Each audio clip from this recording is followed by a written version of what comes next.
Computer की memory के बारे में जानेंगे कि कंप्यूटर की मेमोरी कितने प्रकार की होती है, कंप्यूटर की मेमोरी क्या है, कंप्यूटर की मेमोरी किसे कहते हैं, इसमें कौन कौन सी मेमोरी का प्रयोग किया जाता है, कंप्यूटर की मेमोरी में क्या क्या चीज़ें होती हैं, इसके बारे में हम लोग आज जानेंगे। वीडियो में आगे से बढ़ने से पहले यदि चैनल को सब्सक्राइब नहीं किए हैं तो आप प्लीज़ सब्सक्राइब कर लीजिए और इस वीडियो को अंत तक देखिए। ठीक है, तो सबसे पहले हम लोग शुरू करते हैं कंप्यूटर की मेमोरी। कंप्यूटर की मेमोरी क्या होती है? कंप्यूटर का वह स्पेस जहाँ पर हम कोई भी चीज़ स्टोर करके रखते हैं, या तो सॉफ्टवेयर हो या फाइल हो या डेटा हो या किसी प्रकार का इंस्ट्रक्शन हो, हम उसको स्टोर करके रखते हैं। तो देखते हैं कि कंप्यूटर की मेमोरी कितने प्रकार की होती है। कंप्यूटर की मेमोरी दो प्रकार का दिया हुआ है। कंप्यूटर की मेमोरी दो प्रकार की होती है। पहली इंटरनल मेमोरी, दूसरी एक्सटर्नल मेमोरी।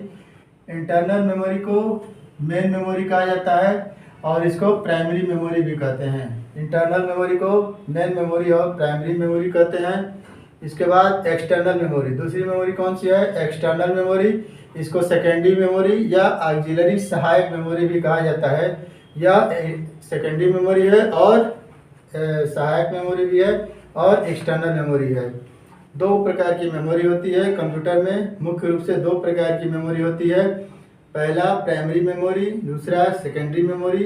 प्राइमरी मेमोरी को इंटरनल मेमोरी कहते हैं, सेकेंडरी मेमोरी को एक्सटर्नल मेमोरी कहते हैं, प्राइमरी मेमोरी को मेन मेमोरी कहते हैं और सेकेंडरी मेमोरी को ऑक्सिलरी यानी सहायक मेमोरी कहा जाता है। अब देखते हैं कि प्राइमरी मेमोरी कितने प्रकार की है। प्राइमरी मेमोरी मुख्य रूप से रैम, सीक्वेंशियल कैश, विजुअल और रोम कितने प्रकार की होती है, लेकिन मुख्य रूप से रोम और रैम और रोम दो प्रकार हम लोग पढ़ेंगे कि रोम और रैम दो प्रकार की मेमोरी होती है, रैम और रोम। पहला क्या है? रैम क्या है? Random access memory. और दूसरा रोम, रीड ओनली मेमोरी। पहला है रैम, दूसरा रोम और रैम दो प्रकार की प्राइमरी मेमोरी होती है, जिसमें रैम का full form random access memory और रोम का रीड ओनली मेमोरी। यहाँ पर रैम के बारे में पढ़ेंगे। रैम कितने प्रकार का है? रैम दो प्रकार का है, एस रैम और D RAM. S RAM static, S RAM क्या है? स्टैटिक रैंडम एक्सेस मेमोरी और D RAM dynamic random access memory. S RAM में ज़्यादा रिफ्रेश करने की आवश्यकता नहीं पड़ती है। एस रैम को और डी रैम अपने आप डायनेमिक मेमोरी है या रिफ्रेश होती रहती है। ठीक है, रैम दो प्रकार का है, एस रैम और D RAM. S RAM static random access memory, D RAM dynamic random access memory. D RAM के प्रकार में H D RAM, R D RAM और D D R H D RAM. H D RAM synchronous data random access memory. इसके बाद Rambus memory, synchronous dynamic random access memory, Rambus dynamic random access memory. D D R double data rate static synchronous dynamic random access memory. इसके बाद DDR के कितने part है? DDR में DDR1 जिसको केवल DDR लिखा जाता है। 1994 में जो मेमोरी बनी वो DDR थी। इसके बाद 2003 में DDR2, 2007 में DDR3, 2014 में DDR4, 2020 में सबसे लेटेस्ट मेमोरी आई DDR5। अगर इससे एडवांस कोई मेमोरी आती है तो DDR6, DDR7 ऐसे करके होती है। तो सबसे पहले देखते हैं कि प्राइमरी मेमोरी कितने भाग में बटा है। रैम, सीक्वेंशियल, कैश, विजुअल, रोम, जिसमें रैम और रोम जानना बहुत आवश्यक है। रैम और रोम क्या होता है? रैम कितने भाग में बटा होता है? रैम के कितने प्रकार होते हैं? एस रैम और डी रैम। एस रैम के कितने प्रकार हैं? H D RAM, R D RAM, D D R H D RAM. DDR H D RAM के कई प्रकार हैं, DDR, DDR2, DDR3, DDR4, DDR5। अभी जो लेटेस्ट टेक्नोलॉजी बनेगी तो हो सकता है कि नहीं इसमें DDR6 आए, 7 आए। ठीक है, चाहे जो जो इसमें एडवांस आएगा मार्केट में उसका प्रयोग हम लोग कर सकते हैं। ये जो है मेमोरी यहाँ से लेकर यहाँ तक, ये किस प्रकार की मेमोरी है? वोलेटाइल मेमोरी है। ये मेमोरी क्या है? वोलेटाइल मेमोरी है, जो भूलने की क्षमता रखती है। वोलेटाइल मेमोरी क्या करती है? जब तक लाइट है तब तक डाटा को अपने पास रखती है, इसके बाद यह डाटा खो जाएगा। रैम में डाटा तभी तक रहेगा जब तक लाइट है। अगर हमने सेव कर दिया है तो हार्ड डिस्क में सेव हो गया तब डाटा रहेगा, लेकिन जो जब तक अगर हम सेव नहीं किए हैं और अगर लाइट कट गई तो रैम का सारा डाटा मिट जाएगा, दोबारा हम उसको प्राप्त नहीं कर सकते हैं। तो इसीलिए इसको क्यों वोलेटाइल मेमोरी कहा जाता है? क्या भूलने वाली मेमोरी है। इसमें तभी तक डाटा रहता है जब तक हम लोग सिस्टम में लाइट ऑन रखेंगे या सिस्टम जब तक स्टार्ट रखेंगे तभी तक डाटा रैम में रहेगा। जब भी सिस्टम स्टार्ट होगा तो डाटा कहाँ पर दिखाई देगा? रैम में रहेगा। अगर बंद हो जाएगा तो रैम से हट जाएगा, इसीलिए इसको वोलेटाइल मेमोरी कहते हैं। ठीक है। इसके बाद दूसरी मेमोरी है सेकेंडरी मेमोरी, जिसको एक्सटर्नल मेमोरी भी कहते हैं, ऑक्सिलरी मेमोरी कहते हैं। इसके कौन कौन से प्रकार हैं? नहीं, एक मिनट, इसमें रोम के बारे में मैं आपको बता दूं। रोम क्या होता है? रोम रीड ओनली मेमोरी के प्रकार में ई रोम, इसके बाद EP ROM, EEP ROM, M ROM, ये जो है रोम के प्रकार है। E ROM erasable read only memory, EP ROM erasable programmable read only memory, EEP ROM electrically erasable programmable read only memory, M ROM mask read only memory. यह ROM के प्रकार होते हैं। प्राइमरी मेमोरी में मुख्य रूप से दो मेमोरी है, रैम और रोम। रैम में डाटा तभी तक रहता है जब तक हम लोग लाइट ऑन रखेंगे तभी तक। रोम में जैसे किसी कंपनी का अगर प्रोडक्ट है तो उस कंपनी का नाम, ये सब चीज़ें हम जब सिस्टम स्टार्ट होता है या कंप्यूटर स्टार्ट होता है या किसी प्रकार की इलेक्ट्रॉनिक डिवाइस स्टार्ट होती है तो रोम में जो डाटा शो करता है वह रोम में रहता है, उसको हम लोग मिटा नहीं सकते हैं। ठीक है। रोम का डाटा क्या है? वोलेटाइल नहीं है, नॉन वोलेटाइल है। यहाँ से लेकर उधर तक जो भी मेमोरी है वो नॉन वोलेटाइल है, यह डेटा को खोती नहीं है। डेटा इसमें सिस्टम बंद होने के बाद भी रहता है। ठीक है। अब हम नेक्स्ट मेमोरी पढ़ेंगे सेकेंडरी मेमोरी, जिसको एक्सटर्नल मेमोरी कहते हैं। एक्सटर्नल मेमोरी के अलावा इसको ऑक्सिलरी मेमोरी कहते हैं, जिसमें magnetic tape, magnetic disc, flash memory, optical memory. Magnetic tape जिसका यूज अब हम लोग नहीं कर रहे हैं, जो मैग्नेटिक टेप पर किसी भी चीज़ को हम लोग इकट्ठा करते थे, स्टोर करते थे, इलेक्ट्रोमैग्नेट पर हम लोग स्टोर करते थे, वो सब मैग्नेटिक टेप के द्वारा हम लोग करते हैं। इसके बाद मैग्नेटिक डिस्क की मेमोरी कितने प्रकार की है? हार्ड डिस्क और फ्लॉपी डिस्क। फ्लॉपी डिस्क का भी कार्य अब खत्म है। फ्लॉपी डिस्क का उपयोग अब हम लोग नहीं कर पा रहे हैं, मार्केट में उपलब्ध नहीं है, इसलिए हम लोग केवल हार्ड डिस्क जो कंप्यूटर में लगी हुई हार्ड डिस्क होती है उसी का प्रयोग करते हैं। फ्लॉपी डिस्क का हम लोग यूज नहीं कर रहे हैं, अब वह मार्केट में नहीं है। कुछ वह एक इतिहास बन गई है फ्लॉपी डिस्क, अब हम उसका प्रयोग नहीं कर पाएंगे। हम हार्ड डिस्क का प्रयोग करते हैं। हार्ड डिस्क में सारा डाटा सेव रहता है। ठीक है। मैग्नेटिक डिस्क में दो प्रकार की डिस्क हम लोग यूज करते हैं, हार्ड डिस्क और फ्लॉपी डिस्क। अभी वर्तमान में केवल हम लोग हार्ड डिस्क का प्रयोग कर पाएंगे और फ्लॉपी डिस्क का यूज हम लोग नहीं कर पाएंगे। इसके बाद है फ्लैश मेमोरी। फ्लैश मेमोरी में यूएसबी के द्वारा अगर कोई मेमोरी हम लोग यूज करते हैं, जैसे यूनिवर्सल सीरियल बस के द्वारा मेमोरी कार्ड को अगर हम लोग लगाते हैं सिस्टम में तो वह फ्लैश मेमोरी होती है। या पेन ड्राइव का यूज अगर हम लोग कर रहे हैं तो वह फ्लैश मेमोरी है। या यूएसबी के द्वारा, यूनिवर्सल सीरियल बस के द्वारा हम लोग डाटा को क्या करते हैं? इंटर करते हैं या डाटा को लेते हैं। उसके द्वारा हम लोग वो पोर्ट के द्वारा, यूएसबी पोर्ट के द्वारा हम लोग इसको अटैच करते हैं पेन ड्राइव और मेमोरी कार्ड को। इसके बाद है ऑप्टिकल डिस्क। ऑप्टिकल डिस्क क्या होता है? ऑप्टिकल डिस्क में सबसे पहला है CD, compact disc. Compact disc की मेमोरी कितनी है? 700 MB तक। सब कॉम्पैक्ट डिस्क का यूज भी अब बहुत कम हो गया है, उसका यूज कितना तक हम लोग कर सकते थे? 700 MB तक। इसके बाद डीवीडी, डिजिटल वर्सेटाइल डिस्क, इसकी मेमोरी कितनी है? 4.7 GB। इसके बाद BRD, ब्लू रे डिस्क की मेमोरी 25 से 50 GB तक है। इसके बाद HVD या टेराबाइट में है, टीबी में है। ठीक है। या टीबी में यूज करते हैं 3 से लेकर 5 तक। HBD का फुल फॉर्म है holographic versatile disc, holographic versatile disc. तो ये आपकी मेमोरी है। मेमोरी के प्रकार और मेमोरी किसे कहते हैं, कंप्यूटर में कोई भी चीज़ अगर हम लोग स्टोर करते हैं उसको क्या कहते हैं, जहाँ पर स्टोर किया जाता है उसको मेमोरी कहते हैं। मेमोरी मुख्य रूप से 2 प्रकार की होती है, प्राइमरी मेमोरी और सेकेंडरी मेमोरी। प्राइमरी मेमोरी को इंटरनल और मेन मेमोरी कहा जाता है, सेकेंडरी मेमोरी को एक्सटर्नल और ऑक्सिलरी मेमोरी कहते हैं। प्राइमरी मेमोरी के मुख्य 2 पार्ट हैं, रैम और रोम। रैम के 2 पार्ट हैं, एस रैम और डी रैम। डी रैम के पार्ट हैं HD रैम, RD रैम और DDR। HD RAM DDR RAM का अभी भी प्रयोग जैसे जैसे बढ़ता जाएगा इलेक्ट्रॉनिक में मार्केट में, उसी तरह से नया नया कंपनियां नया नया लॉन्च करेंगी। तो हो सकता है कि DDR2 की जगह पर 3 आए, 3 की जगह पर 4 आए, 4 की जगह 5 आए, 5 की जगह पर 6 आए, इस प्रकार इसी। ठीक है, इसके बाद रोम क्या है, रीड ओनली मेमोरी है या ई रोम, EP रोम, EEP रोम और M रोम में बटी होती है। इसके प्रकार ये होते हैं।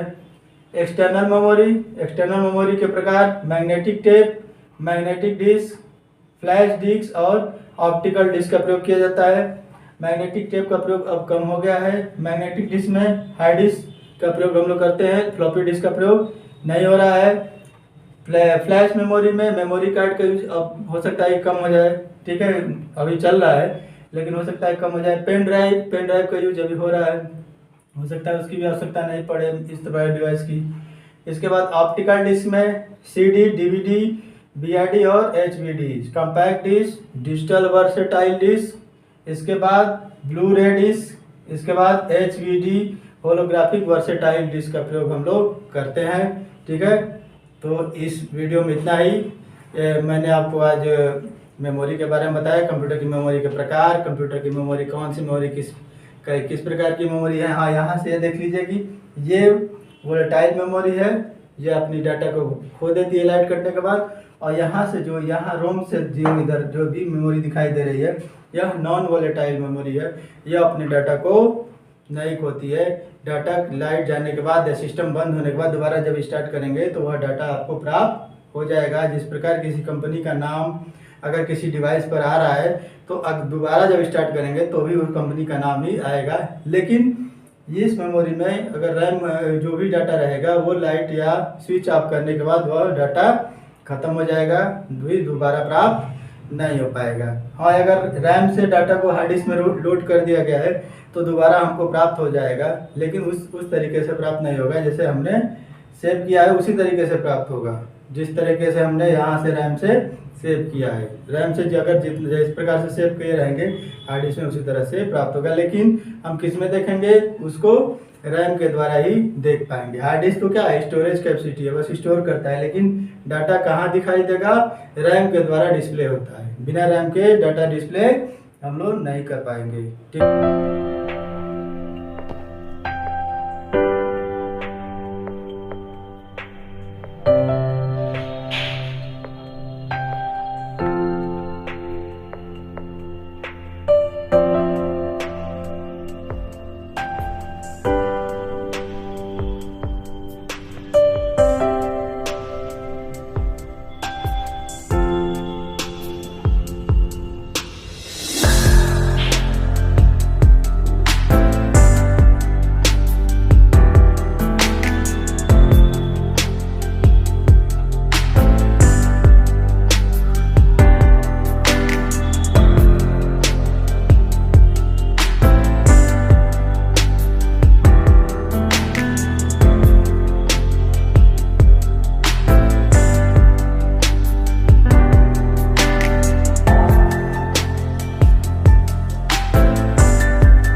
हम बाइनरी सिस्टम के बारे में जानेंगे कि बाइनरी नंबर सिस्टम क्या होता है। किसी भी डेटा और इन्फॉर्मेशन को रिप्रेजेंट करने के लिए 0 और 1 के फॉर्म में डेटा को हम लोग रखते हैं। यानी कंप्यूटर हमारा जो लैंग्वेज है, हिंदी, इंग्लिश या और किसी लैंग्वेज को नहीं समझ पाता है, वह किसी भी डेटा को 0 और 1 के फॉर्म में लेता है। 0 का मतलब ऑफ और 1 का मतलब क्या होता है, ऑन। 0 का मतलब ऑफ और 1 का मतलब ऑन। यानी किसी भी डेटा को स्टोर करेगा 0 और 1 के फॉर्म में। 0 का मतलब ऑफ और 1 का मतलब ऑन। इसी प्रकार कंप्यूटर की मेमोरी की सबसे छोटी इकाई बिट्स कहलाती है, जो 0 और 1 से मिलकर बनी होती है। 0 और 1 से मिलकर कॉम्बिनेशन ऑफ 0 और 1 is called bit, BIT, bit. अब इसी तरह से जब 8 बीट मिलते हैं तो 1 बाइट बनता है। 8 बीट मिलता है तो 1 बाइट। बीट कंप्यूटर की मेमोरी की सबसे छोटी इकाई है। जब 8 बीट एक साथ मिल जाते हैं 0 और 1 के फॉर्म में, यानी ऑन और ऑफ के फॉर्म में 8 बीट जब मिलता है तो क्या बनता है, 1 बाइट बनता है। 1 बाइट, BYT, बाइट। अगर 4 बिट्स मिलते हैं तो 1 निबल बनता है। 4 बिट्स बराबर 1 nibble. 4 bits equal 1 nibble. 8 bits equal 1 byte. 8 bit जब स्पेस लेता है तो कितना बाइट बनता है, 1 बाइट बनता है। अगर कंप्यूटर मेमोरी हमारे 8 बिट्स ले रही है तो उसका पैमाना क्या है, यहाँ पर 1024 बाइट यानी 1024 बाइट्स अगर यहाँ पर मिल जाए तो क्या बनेगा, 1 किलो बाइट बनता है। 1024 KB, 1024 किलो बाइट मिलने के बाद 1 मेगाबाइट क्या बनेगा, 1 मेगाबाइट। 1024 MB, 1024 MB जब मिलेगा तो 1 गीगाबाइट। लोग कहते हैं गीगाबाइट GB क्या होता है, तो जब 1024 MB इतना स्पेस जब यूज होगा तब 1 GB यानी 1 गीगाबाइट बनता है। 1024 GB मिलकर 1 टेराबाइट यानी 1 टेराबाइट, यानी गीगाबाइट से भी बड़ी यूनिट है। 1024 terabyte equal 1 petabyte. 1024 PB equal 1 exabyte. 1024 EB equal 1 zettabyte और 1024 ZB जब मिलेगा तो क्या बनेगा, 1 योटाबाइट। 1024 YB मिलेगा तो 1 ब्रोंटोबाइट। क्या होगा, 1 ब्रोंटोबाइट। 1024 BB मिलकर 1 जेटाबाइट बनता है। यह कंप्यूटर की मेमोरी है। ये कंप्यूटर की स्पेस, कितना स्पेस ले रहा है, इसके बारे में हम इस पैमाने से किसी भी चीज़ को स्टोर करते हैं। तो बाइनरी नंबर सिस्टम में किसी भी डेटा को 0 और 1 के फॉर्म में लेता है। 0 का मतलब ऑफ और 1 का मतलब ऑन। जब 8 बिट्स मिलते हैं तो क्या बनता है, 1 बाइट। अब बिट्स कैसे बनते हैं, कम्बिनेशन ऑफ 0 एंड 1। 0 और 1 के कम्बिनेशन को क्या कहते हैं, बिट्स कहते हैं। 8 बिट मिलेगा तब जाकर 1 बाइट बनेगा। अगर इसका 8 बिट का आधा रहेगा यानी 4 बिट्स रहेंगे तो 1 निबल होगा। अगर 8 बिट नहीं रहेगा तो 1 बाइट नहीं बनेगा। तो इस प्रकार के नंबर सिस्टम को हम यहाँ से यहाँ तक जानेंगे।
के बारे में पढ़ेंगे।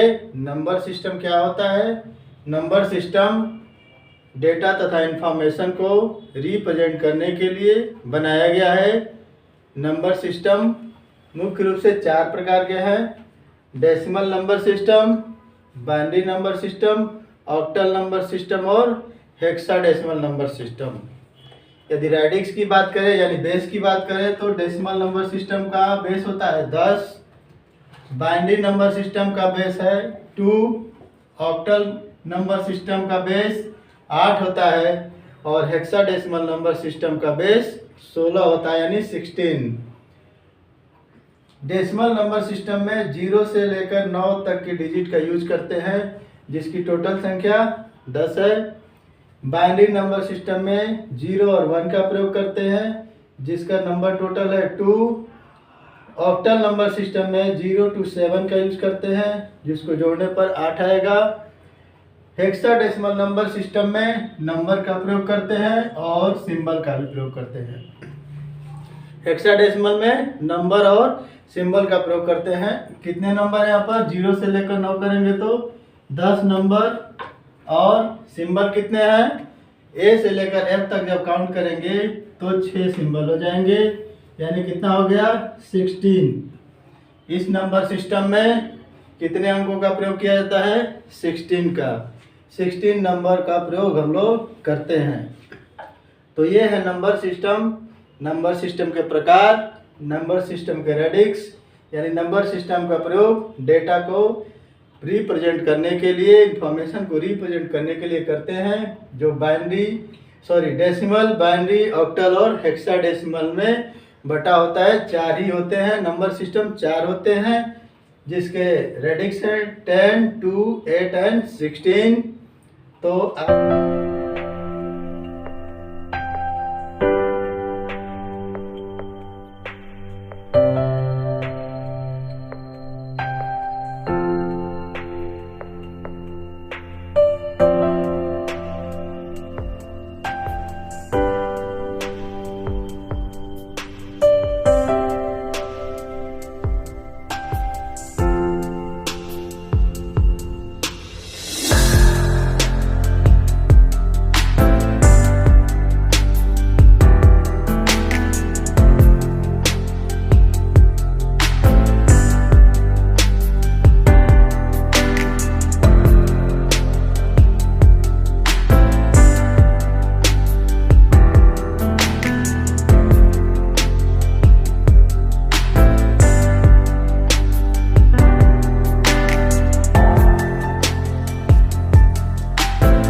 सिस्टम के बारे में जानेंगे कि ऑपरेटिंग सिस्टम क्या होता है, ऑपरेटिंग सिस्टम कितने प्रकार के होते हैं, ऑपरेटिंग सिस्टम के कार्य क्या है और कुछ एग्जाम्पल ऑपरेटिंग सिस्टम के आपको बताएंगे हम। तो सबसे पहले शुरू करते हैं कि ऑपरेटिंग सिस्टम होता क्या है। ऑपरेटिंग सिस्टम सॉफ्टवेयर का एक पार्ट है जो हार्डवेयर और यूजर के बीच इंटरफेस का कार्य करता है, मध्यस्थ का कार्य करता है, मीडिएटर का कार्य करता है। जब हमारा सिस्टम स्टार्ट होता है, बूटिंग होती है, बूटिंग होते समय सारा सॉफ्टवेयर लोड होता है, उसके साथ साथ सिस्टम सॉफ्टवेयर भी लोड होता है। सिस्टम सॉफ्टवेयर अपने साथ ऑपरेटिंग सिस्टम को भी लोड करता है। बूटिंग होने के बाद ऑपरेटिंग सिस्टम सारी चीज़ों को मैनेज करता है, सारा कंट्रोल उसके अंदर आ जाता है। बिना ऑपरेटिंग सिस्टम के कंप्यूटर पर कार्य हम लोग नहीं कर सकते हैं। इसका मेन कार्य है यूजर और कंप्यूटर हार्डवेयर के बीच में इंटरफेस का कार्य करना, यानी मध्यस्थ का कार्य करना। अगर ऑपरेटिंग सिस्टम नहीं रहेगा तो हम और कोई भी कार्य नहीं कर सकते हैं। जब हम नया सिस्टम कोई लेते हैं तो उसमें किसी प्रकार का सॉफ्टवेयर नहीं होता है, कुछ भी नहीं होता है, तो हम क्या करते हैं, फॉर्मेटिंग के द्वारा हम लोग उसमें सॉफ्टवेयर डालते हैं, सिस्टम सॉफ्टवेयर डालते हैं। सिस्टम सॉफ्टवेयर डालते समय ऑपरेटिंग सिस्टम उसके साथ ही लोड हो जाता है। बहुत सारे ऑपरेटिंग सिस्टम हम लोग उसमें लोड कर सकते हैं। ठीक है, सिस्टम सॉफ्टवेयर में जब तक सिस्टम सॉफ्टवेयर नहीं रहेगा, एप्लीकेशन सॉफ्टवेयर हम लोग लोड नहीं कर पाएंगे। ठीक है, सॉफ्टवेयर में कौन सा सॉफ्टवेयर आवश्यक है सिस्टम से चलाने के लिए? System software. यदि सिस्टम सॉफ्टवेयर नहीं रहेगा तो हमारा कंप्यूटर ओपन नहीं होगा, हमारा सिस्टम ऑपरेटिंग सिस्टम ओपन नहीं होगा। ऑपरेटिंग सिस्टम नहीं ओपन होगा तो कंप्यूटर ओपन नहीं होगा। ठीक है, तो ऑपरेटिंग सिस्टम का मेन काम क्या है? यूजर यहाँ पर है, यूजर और हार्डवेयर के बीच संबंध स्थापित करना, संपर्क कराना। यूजर जैसे कोई भी ऑप्शन यूज कर रहा है तो हार्डवेयर कैसे समझेगा, किसके द्वारा समझेगा? ऑपरेटिंग सिस्टम के द्वारा। ऑपरेटिंग सिस्टम क्या होता है? सिस्टम सॉफ्टवेयर का पार्ट होता है। सिस्टम सॉफ्टवेयर जब लोड होता है सिस्टम में तभी जाकर एप्लीकेशन सॉफ्टवेयर भी लोड हो पाता है। ठीक है, तो जब तक ऑपरेटिंग सिस्टम नहीं रहेगा हम कोई भी दूसरा सॉफ्टवेयर उस पर लोड नहीं कर पाएंगे। यानी हम एप्लीकेशन सॉफ्टवेयर या कंप्यूटर हार्डवेयर या यूजर के लिए सिस्टम सॉफ्टवेयर बहुत आवश्यक है। सिस्टम सॉफ्टवेयर के अंतर्गत ऑपरेटिंग सिस्टम बहुत आवश्यक है। जब तक ऑपरेटिंग सिस्टम नहीं रहेगा हमारा कंप्यूटर कार्य नहीं करेगा। ठीक है, इसके कुछ और महत्वपूर्ण कार्य है, जैसे प्रोसेस मैनेजमेंट। यह प्रोसेस मैनेजमेंट करता है, प्रोसेसिंग करता है, यह इन्वायरमेंट देता है प्रोसेसिंग कैसे हो, कौन कौन से कार्य हो सके, कोई भी कार्य होगा तो कैसे होगा, इसके लिए कौन जिम्मेदार है? Operating system. यह प्रोसेस मैनेजमेंट में महत्वपूर्ण भूमिका निभाता है। यह संसाधन उपलब्ध कराता है, किसी भी सॉफ्टवेयर या किसी भी हार्डवेयर को संसाधन उपलब्ध कराता है जिससे एक दूसरे को हार्डवेयर सॉफ्टवेयर आपस में एक दूसरे को समझ सके। यहाँ पर एप्लीकेशन सॉफ्टवेयर तभी समझेगा जब आप यहाँ सिस्टम सॉफ्टवेयर यानी ऑपरेटिंग सिस्टम रहेगा, तभी वह सिस्टम को भी समझेगा और यूजर भी तभी एप्लीकेशन सॉफ्टवेयर को यूज कर पाएगा। क्योंकि बिना ऑपरेटिंग सिस्टम के बिना सिस्टम सॉफ्टवेयर के एप्लीकेशन सॉफ्टवेयर हम लोग लोड नहीं कर पाएंगे। एप्लीकेशन सॉफ्टवेयर तभी यूज हो पाएगा, तभी चल पाएगा जब ऑपरेटिंग सिस्टम हो। तो एप्लीकेशन सॉफ्टवेयर के लिए प्रोसेसिंग क्या है, कैसे वो प्रोसेस करेगा, कितनी मेमोरी चाहेगा, क्या रिसोर्स उसको चाहिए, इसकी जिम्मेदारी किसको है? Operating system. मैं फिर से बता दूं, ऑपरेटिंग सिस्टम सॉफ्टवेयर का एक भाग होता है, सिस्टम सॉफ्टवेयर के साथ ही लोड होता है। सिस्टम सॉफ्टवेयर में बहुत सारे सॉफ्टवेयर होते हैं। ठीक है, और सिस्टम सॉफ्टवेयर में मेन क्या है? Operating system. ठीक है, ऑपरेटिंग सिस्टम में पहला कार्य क्या है इसका? Process management. प्रोसेसिंग करता है, प्रोसेसिंग को कंट्रोल करता है, रिसोर्स को देता है, किसी को भी कितना रिसोर्स चाहिए, इसके बारे में कौन कौन से रिसोर्स चाहिए, इसकी जिम्मेदारी किसकी है? सिस्टम सॉफ्टवेयर की, जो प्रोसेसिंग के लिए जिम्मेदार है। इसके बिना प्रोसेसिंग नहीं हो पाएगी, कोई भी प्रोसेसिंग अगर होगा तो नहीं हो पाएगी। ठीक है, इसके बाद दूसरा क्या है, मेमोरी मैनेजमेंट। किस सॉफ्टवेयर को कितनी मेमोरी चाहिए, कितनी मेमोरी स्पेस बचा हुआ है, कितना मेमोरी स्पेस फिल हो गया, ये किसके बारे में, ये कौन बताएगा, सिस्टम सॉफ्टवेयर यानी ऑपरेटिंग सिस्टम के द्वारा हम लोग मेमोरी मैनेजमेंट करेंगे। किस सॉफ्टवेयर को कितना मेमोरी चाहिए, कितना स्पेस चाहिए ताकि वह अच्छी तरीके से काम कर सके, किसके द्वारा होगा, ऑपरेटिंग सिस्टम के द्वारा हम लोग इस कार्य को करेंगे। इसके बाद कंप्यूटर नेटवर्किंग, बहुत से कंप्यूटर नेटवर्किंग में जुड़े होते हैं, एक जगह से दूसरे जगह जुड़े होते हैं, या एक किसी भी लोकल नेटवर्क से जुड़े हैं या वाइड एरिया नेटवर्क से जुड़े हैं, किसी भी तरह के नेटवर्क से जुड़े हैं, तो उनको एक एनवायरनमेंट प्रदान करना कंप्यूटर नेटवर्किंग को किसके द्वारा होता है, ऑपरेटिंग सिस्टम के द्वारा ही कंप्यूटर नेटवर्किंग संभव है। बिना ऑपरेटिंग सिस्टम के कंप्यूटर नेटवर्किंग हम लोग नहीं कर पाएंगे। डेटा की सिक्योरिटी करना, कंप्यूटर सिस्टम में डेटा की सिक्योरिटी बहुत आवश्यक है। जो ऑपरेटिंग सिस्टम इनक्रिप्टेड डेटा देता है यानी पासवर्ड से प्रोटेक्टेड डेटा को कंट्रोल करता है, इसमें हर जगह पासवर्ड वगैरह आप लोग लगा सकते हैं, पासवर्ड नहीं रहेगा तो डाटा इनक्रिप्ट नहीं रहेगा यानी सिक्योरिटी उसकी नहीं रहेगी। सबसे मेन चीज़ है डाटा की सिक्योरिटी रखना, जो किसके द्वारा संभव है, ऑपरेटिंग सिस्टम के द्वारा हम लोग डेटा की सिक्योरिटी को करते हैं, यानी ऑपरेटिंग सिस्टम ही डेटा को सिक्योर करता है। कोई भी डेटा कहाँ पर है, कितना मेमोरी ले रहा है, कितना स्पेस ले रहा है, इसकी सारी जिम्मेदारी किसको है, ऑपरेटिंग सिस्टम को है। ठीक है, तो इसका एक और मुख्य उद्देश्य क्या हो गया, डेटा की सिक्योरिटी करना। अगला है यूजर इंटरफेस। यूजर इंटरफेस बता ही चुके हैं, यूजर के द्वारा इंटरफेस, यूजर और हार्डवेयर के बीच में इंटरफेस बनता है। अगर कोई एप्लीकेशन हम लोड कर रहे हैं तो जब तक ऑपरेटिंग सिस्टम नहीं रहेगा तब तक उसमें लोड नहीं होगा, इसीलिए वो वहाँ पर भी इंटरफेस का कार्य करता है। यानी एक यूजर जब हार्डवेयर से जुड़ेगा यानी कंप्यूटर से पर काम करेगा, सिस्टम पर काम करेगा, तो सबसे पहले किस चीज़ की आवश्यकता पड़ेगी, ऑपरेटिंग सिस्टम की आवश्यकता पड़ेगी। बिना ऑपरेटिंग सिस्टम के यूजर इंटरफेस संभव नहीं है। यूजर इंटरफेस जब होगा तभी तो कोई कार्य कर पाएगा, यूजर सिस्टम को चलाएगा। यूजर सिस्टम को कब चलाएगा, जब उसमें ऑपरेटिंग सिस्टम रहेगा। यदि किसी का ऑपरेटिंग सिस्टम करप्ट हो गया है तो सिस्टम स्टार्ट नहीं होगा, उसको दोबारा ऑपरेटिंग सिस्टम उसमें इंस्टॉल करना पड़ेगा। कोई भी ऑपरेटिंग सिस्टम जो आप यूज़ करते हैं जो ज़्यादा सक्सेसफुल है या ज़्यादा आपके लिए सुविधाजनक है, वो ऑपरेटिंग सिस्टम आप लोग लोड करेंगे। तो कुछ इसके फंक्शन है, जैसे प्रोसेस मैनेजमेंट, प्रोसेसिंग करता है, प्रोसेसिंग को कंट्रोल करता है।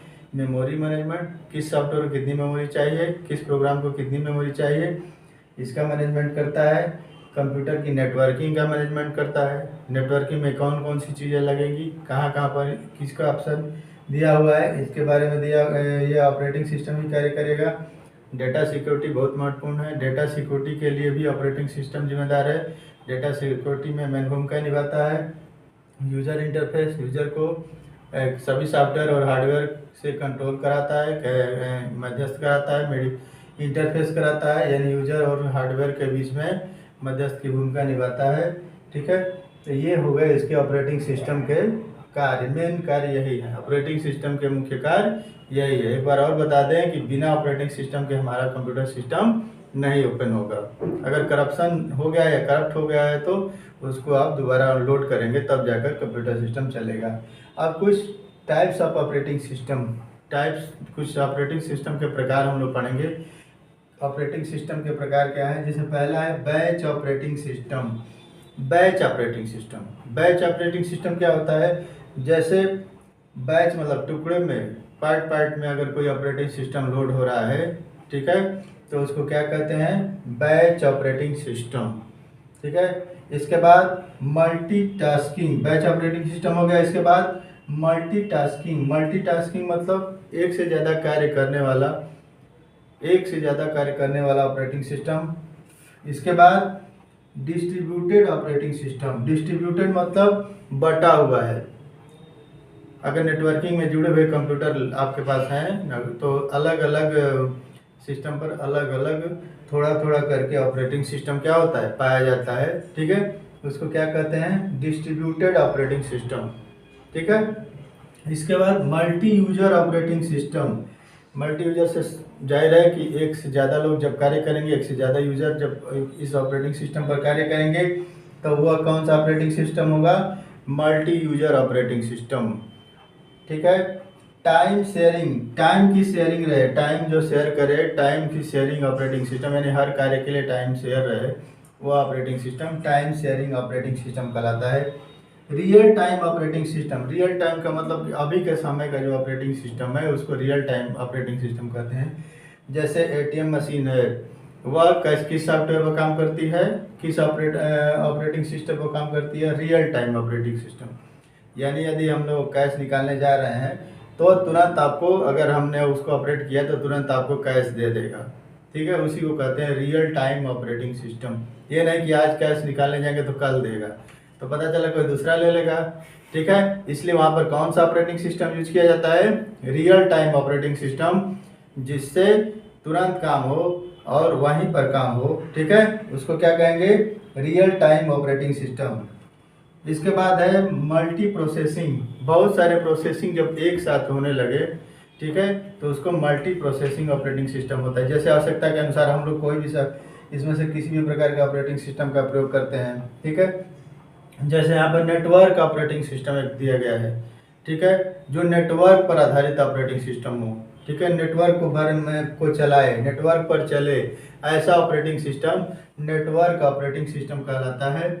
और मोबाइल ऑपरेटिंग सिस्टम, जो मोबाइल में यूज होता है। मोबाइल में भी कई तरह के ऑपरेटिंग सिस्टम यूज होते हैं। मोबाइल जो डिवाइस है उसमें भी जो ऑपरेटिंग सिस्टम यूज किए जाते हैं उसे मोबाइल ऑपरेटिंग सिस्टम कहते हैं, वो भी आवश्यक है। मोबाइल ऑपरेटिंग सिस्टम भी आज के डेट में बहुत आवश्यक है, क्योंकि बहुत सारे कार्य हम लोग जो सिस्टम पर करते हैं, कंप्यूटर सिस्टम पर करते हैं, वो मोबाइल पर भी होने लगे हैं। इसलिए मोबाइल ऑपरेटिंग सिस्टम भी आज के डेट में पढ़ना बहुत आवश्यक है। वह किस प्रकार का कार्य करता है, कैसे कार्य करता है। ठीक है, ये कुछ टाइप्स ऑफ ऑपरेटिंग सिस्टम है। बैच ऑपरेटिंग सिस्टम, जो बैच में पाया जाएगा। मल्टीटास्किंग, जो एक साथ ज़्यादा कार्य करे, कई कार्य करे। डिस्ट्रीब्यूटेड, जो बटा हुआ हो ऑपरेटिंग सिस्टम। मल्टी यूजर, एक साथ कई यूजर उस पर कार्य करे, ऐसा operating system. Time sharing, time की शेयरिंग जो करे, हर प्रोग्राम के लिए अलग टाइम दे। इसके बाद real time operating system, real time का ऑपरेटिंग सिस्टम का एग्जांपल मैं आपको बता चुका हूँ कि तुरंत जो कार्य करे। मल्टी प्रोसेसिंग, एक से ज़्यादा प्रोसेस एक साथ हो, उसको मल्टी प्रोसेसिंग ऑपरेटिंग सिस्टम कहते हैं। और नेटवर्क पर आधारित ऑपरेटिंग सिस्टम और मोबाइल ऑपरेटिंग सिस्टम भी आज के डेट में बहुत इंपॉर्टेंट है। कुछ एग्जांपल मैं आपको बता दूं कि जैसे ऑपरेटिंग सिस्टम के एग्जांपल क्या हैं। जैसे Linux, Linux operating system. Android, जो मोबाइल के लिए ज़्यादा यूज़ किया जाता है, यानी मोबाइल के लिए ही बना है। iOS operating system. Unix. MS DOS, MS DOS जो अब पहले हम लोग पढ़ते थे या उसका यूज ज़्यादा पहले होता था, अब कम यूज हो गया है। उबंटू। विंडो ऑपरेटिंग सिस्टम, जो सबसे लोकप्रिय ऑपरेटिंग सिस्टम है हम लोग के यहाँ, वो कौन सा है? Window operating system. इसके बाद सोलरिस, इसके बाद CentOS operating system. Fedora Linux operating system. Debian, BlackBerry, IBM, Mac operating system. ये कुछ ऐसे ऑपरेटिंग सिस्टम है जो लोकप्रिय हैं, जो ज़्यादा मार्केट में यूज किए जाते हैं। कंपनियां इनकी, बहुत सारी कंपनियां इनका यूज करती हैं या पब्लिकली इसको यूज किया जाता है। ठीक है, तो कुछ एग्जांपल हैं आपके सामने, इसको आप लोग पढ़ लीजिएगा। इससे संबंधित जो है बहुत सारे और दूसरे ऑपरेटिंग सिस्टम भी पाए जाते हैं। ठीक है, तो आज की वीडियो में इतना हम बताना चाह रहे थे कि ऑपरेटिंग सिस्टम होता क्या है। ऑपरेटिंग सिस्टम क्या होता है? ऑपरेटिंग सिस्टम एक सिस्टम सॉफ्टवेयर का महत्वपूर्ण भाग है। बिना ऑपरेटिंग सिस्टम के कोई भी कार्य हम लोग नहीं कर पाते हैं। ठीक है, ऑपरेटिंग सिस्टम यूजर और हार्डवेयर के बीच में मध्यस्थ का काम करता है, मीडियम का काम करता है, इंटरफेस का काम करता है। इसके फंक्शन जो है process management, memory management, computer networking, data security और यूजर इंटरफेस है। कुछ आपको ऑपरेटिंग सिस्टम के प्रकार, जैसे कार्य के अनुसार ऑपरेटिंग सिस्टम को कुछ प्रकार में बांटा गया है।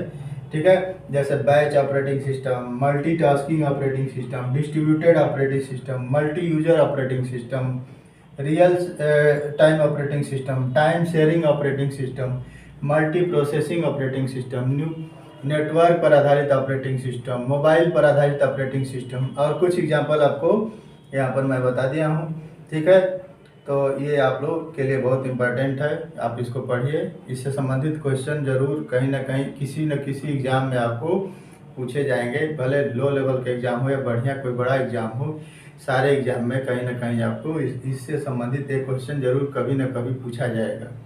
ठीक है, तो आज के वीडियो में इतना ही। यदि मेरे वीडियो पसंद आए तो इसको लाइक करिए और चैनल सब्सक्राइब नहीं किए तो तुरंत सब्सक्राइब करिए। इस वीडियो से संबंधित, इस ऑप्शन से संबंधित, इस मैटर से संबंधित अगर कोई क्वेरी है, क्वेश्चन है तो कमेंट में ज़रूर लिखिए। Thank you.